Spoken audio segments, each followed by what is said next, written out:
आपकी भी उम्र 40 या 40 के पार है, तो ज़ाहिर-सी बात है कि कुछ हेल्थ रिलेटेड इश्यूज़ का सामना आप भी कर रहे होंगे, जैसे अचानक वेट बढ़ना, बिलावजह थकान होना, बाल झड़ना, नींद की प्रॉब्लम या मूड स्विंग। लेकिन इनको हम सिर्फ उम्र का तकाजा है कह के इग्नोर नहीं कर सकते हैं, क्योंकि सच्चाई ये है कि 40 के बाद हमारे अंदर एक साइलेंट चेंज की शुरुआत हो जाती है, ख़ास करके लेडीज़ के अंदर, और जो उनकी हेल्थ को अफेक्ट करती है। पर शॉकिंग न्यूज़ यहाँ पर यह है कि हम में से ज़्यादातर लोग इसको नॉर्मल समझ के इग्नोर करते हैं। लेडीज़ के अंदर खास करके 40 के बाद एस्ट्रोजन का लेवल डाउन होने लगता है, जिसकी वजह से उनका मेंटल और फिजिकल हेल्थ दोनों ही अफेक्ट होता है।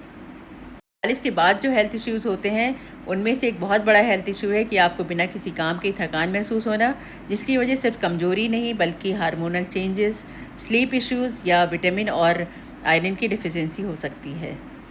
दूसरा हेल्थ इशू है अचानक वेट बढ़ना। आप वही खाना खा रहे हैं, लेकिन अब उसका असर आपके पेट और कमर की चर्बी पे दिखाई देना शुरू हो जाता है, क्योंकि एज बढ़ने के साथ साथ मेटाबॉलिज्म स्लो हो जाता है। मूड स्विंग, हार्मोनल इम्बैलेंस एक बहुत बड़ी वजह है, जिसकी वजह से आपको छोटी छोटी बातों पे गुस्सा आता है, आप इमोशनल हो जाते हैं, एंग्जाइटी होती है।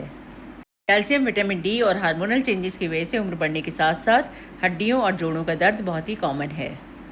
गुड न्यूज़ ये है कि अगर आप अपने खाने पीने और रूटीन पर थोड़ा सा भी ध्यान दें, तो 40 के बाद भी एक एक्टिव लाइफ स्टाइल जी सकते हैं। और जैसा कि मैंने अपने प्रीवियस वीडियोस में बार बार ये कहा है कि एक्सरसाइज करें, योगा, मेडिटेशन, वॉक, हाइड्रेशन और प्रोटीन रिच बैलेंस डाइट को अगर अपनी प्रायोरिटी रखते हैं, तो आप 40 के बाद भी बहुत ही फिट, हेल्दी और एनर्जेटिक बने रह सकते हैं।